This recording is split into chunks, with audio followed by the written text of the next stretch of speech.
बिस्मिल्लाहिर्रहमानिर्रहीम। अस्सलाम वालेकुम नाज़रीन, कैसे हैं आप सब लोग? उम्मीद खैरियत से होंगे। आज हम बनाएंगे बहुत अलग तरीके से बहुत स्पेशल आलू के कटलेट्स। घर में ज़रूर ट्राई कीजिएगा।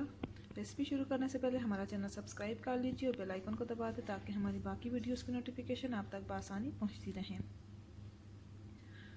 आलू के कटलेट्स बनाने के लिए सबसे पहले यहाँ पे आलू को बॉईल कर लिया है। चॉप प्याज, हस्बे ज़रूरत नमक, कुटा गरम मसाला, चाट मसाला, अदरक लहसुन का पेस्ट और सब्ज़ मिर्च। आप इसमें लाल मिर्च पाउडर भी ऐड कर सकते हैं, ये ऑप्शनल है।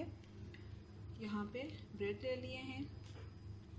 सबसे पहले ब्रेड का चूरा बना लेते हैं,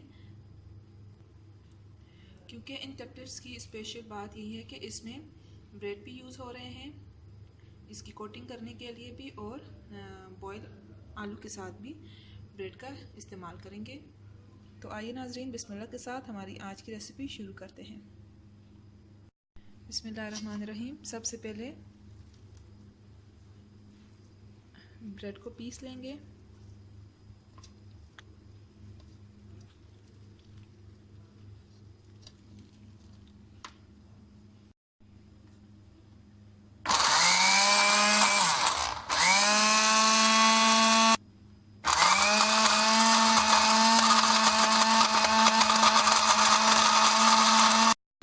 नाज़रीन, ब्रेड का चूरा अच्छे से हो गया है।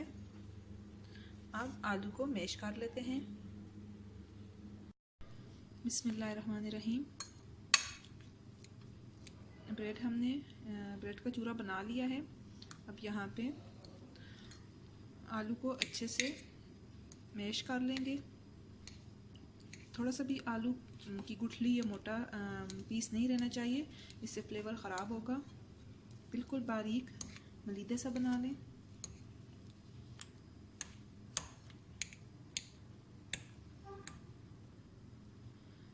आलू हमारे कद्दूकश हो गए हैं अच्छे से, इनमें अभी कोई गुठली बाकी नहीं है। अब इसमें अगर कोई गुठली हाथ में लगे तो इसे आप हाथ की मदद से अब इसमें बकाया मसाला जात शामिल कर देते हैं।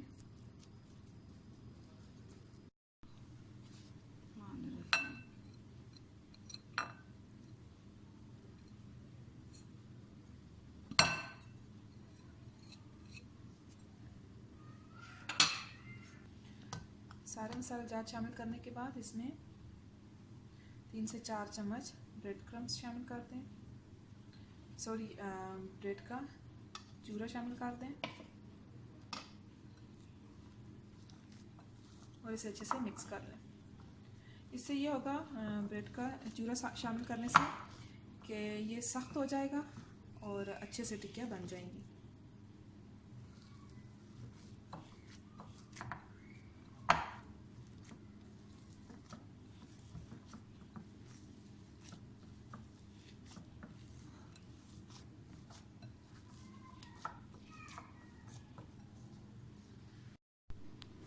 जी नाज़रीन, यहाँ पे कटलेट्स के लिए मसाला तैयार हो चुका है। आप इस तरह इसको जैसे आप आटे का पेड़ा बनाती हैं कुछ इस तरह बना के कुछ देर के लिए फ्रिज में रख लेंगे। इसके बाद इसकी टिक्कियाँ बना लेते हैं। जी नाज़रीन, जब तक आलू का मसाला रेफ्रिजरेटर में पड़ा है, ये ब्रेड का चूरा थोड़ा सा भून लेते हैं। इससे कटलेट्स बहुत अच्छे क्रिस्पी बनेंगे। जी नाज़रीन, रेफ्रिजरेटर में 5 मिनट रखने के बाद ये आलू का मसाला ठंडा हो गया है और इसने जान पकड़ ली है। एक ट्रे में ऑयलिंग कर ली है। अब इसके ऊपर इसे फैला लेंगे। इसे अच्छा सा फैलाने के बाद इसमें कट लगा लेंगे। आप जिस शेप का चाहते हैं कटलेट्स, उसी शेप में आप इसको कट कर लेंगे। जी नाज़रीन, इसे अच्छे से ट्रे में फैला लिया है। ये देखें, बहुत ज़्यादा मोटी और बहुत ज़्यादा पतली नहीं होनी चाहिए, इससे कटलेट्स अच्छे नहीं बनेंगे। अब इसे कट कर लेते हैं। बिस्मिल्लाहिर्रहमानिर्रहीम।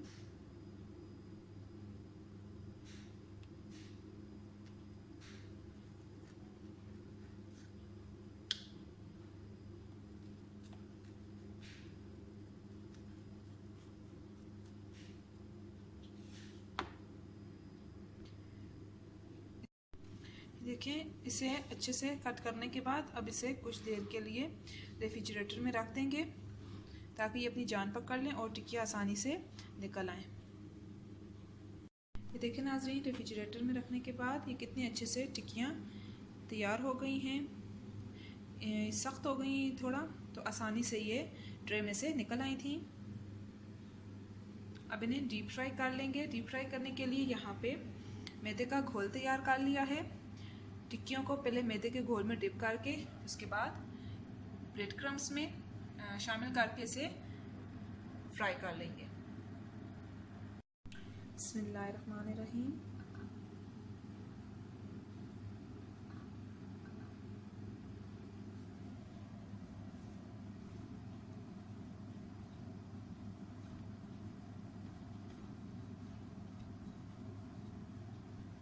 ऑयल हमारा गर्म हो चुका है, अब इसे ऑयल में डाल देंगे।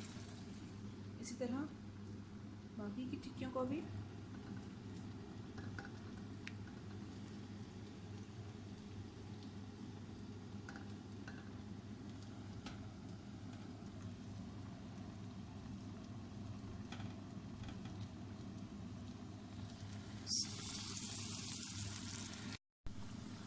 ये देखें नाज़रीन, कितने अच्छे से इनका कलर आ रहा है। ये देखें कितने अच्छे से फ्राई हो गए हैं। इसी तरह बाकी की टिक्कियों को भी फ्राई कर लेंगे और फिर इन्हें डिश आउट करते हैं। जी नाज़रीन, उम्मीद है आपको हमारी आज की रेसिपी बहुत पसंद आई होगी। घर में ज़रूर ट्राई कीजिएगा। देखें कितने क्रिस्पी और ऊपर से क्रिस्पी और अंदर से सॉफ्ट बने हैं। आप ये बच्चों को लंच बॉक्स में भी दे सकते हैं, शाम की चाय के साथ भी इंजॉय कर सकते हैं। मिलते हैं नेक्स्ट वीडियो के साथ, तब तक के लिए अल्लाह हाफ़िज़।